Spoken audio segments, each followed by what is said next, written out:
Alabama Senate candidate Roy Moore remains in the news tonight. Embattled is the cliche we use. More allegations have emerged about his behavior in the 1970s and 80s. One woman says Moore sexually assaulted her at the age of 16.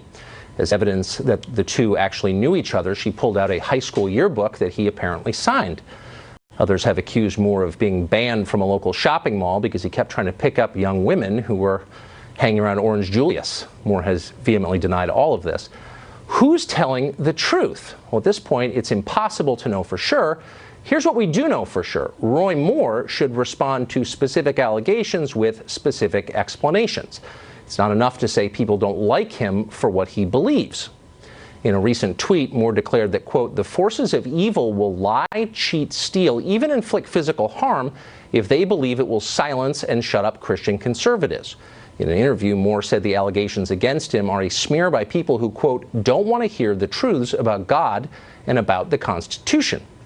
Now, there is some truth in that. Of course, there are people who hate Roy Moore because of his beliefs, his Christian beliefs. The entire American left, for example.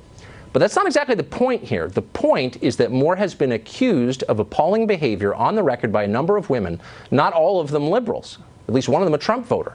Moore's response? He's claiming to be the victim of bigotry. Now, that's what demagogues do when they're cornered. That's what Al Sharpton does. Not everyone accused of something is guilty of it, obviously. We ought to keep that in mind, not just in Moore's case, but in all of these cases. Roy Moore has every right to protest his innocence, and maybe he is innocent. What he's not allowed to do is drag God into all of this. God is not accused of trolling for teenagers in shopping malls. This is not about Christianity. It's about Roy Moore. And it discredits Christianity when Christians allow Moore to use his faith as a shield. It's offensive to real believers.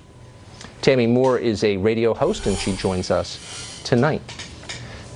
Hey. So, Tammy, I guess what bothers me, look, I almost hate to weigh in on this because it's one of those stories where, everybody I disagree with who hates Roy Moore for all the wrong reasons, which is to say because of his beliefs, is weighing in on one side of it. Yeah. But I don't think that conservatives ought to follow the script that Al Sharpton wrote and practices infuriatingly, which is caught not paying his taxes, claims bias. And it looks to me like Roy Moore is doing the same thing with Christianity, a faith I happen to believe in.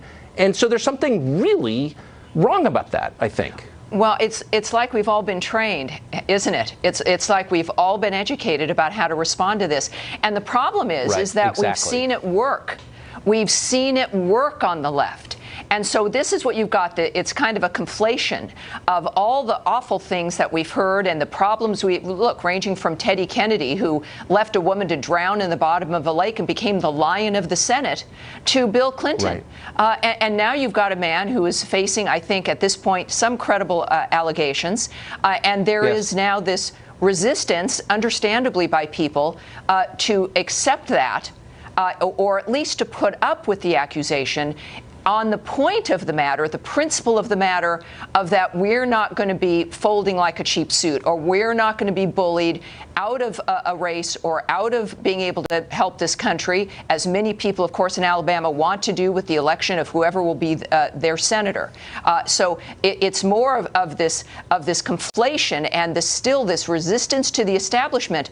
And now, you've got McConnell and others, of course, who also were funding his opposition, saying he shouldn't be there, combined with Tucker, the efforts to what people think is to nullify the presidential election. Now it looks like they want to nullify the primary that occurred.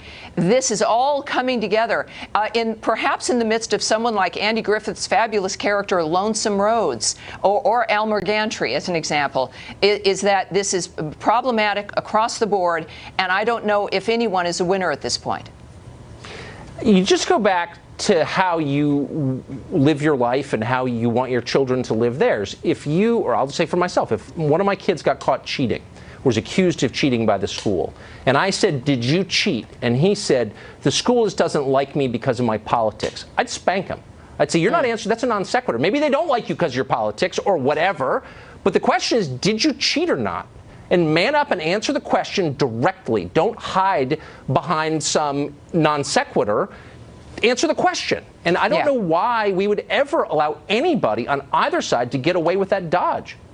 Well, at the same time, we've also seen where there have been cheats on the other side, if you will. A lot of people think of the Duke lacrosse, like Duke lacrosse. People think of that. They think of Tawana Brawley. They think of environments where there have been false accusations, where the media has perpetrated false allegations or protected those who are accused.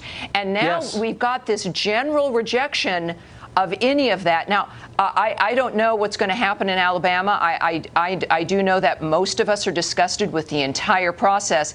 At the same time, those women, there are more of them, as you noted, do seem credible. This seems to be very serious. And right now, the people of Alabama, they're going to want a decent alternative if they want one. But the more that this seems like it's the establishment trying to manipulate or to punish people, the more they're going to push back against it. It's a very smart analysis. I covered the Duke lacrosse case, by the way, and I knew those guys. I still know them. And when they were accused, they didn't claim bias, though there was bias. They said, this didn't happen, and here's why. And they were specific in their denials. And that's how you know who's telling the truth, I think. Tim, it was great to see you. Thank you for your clarity, as always.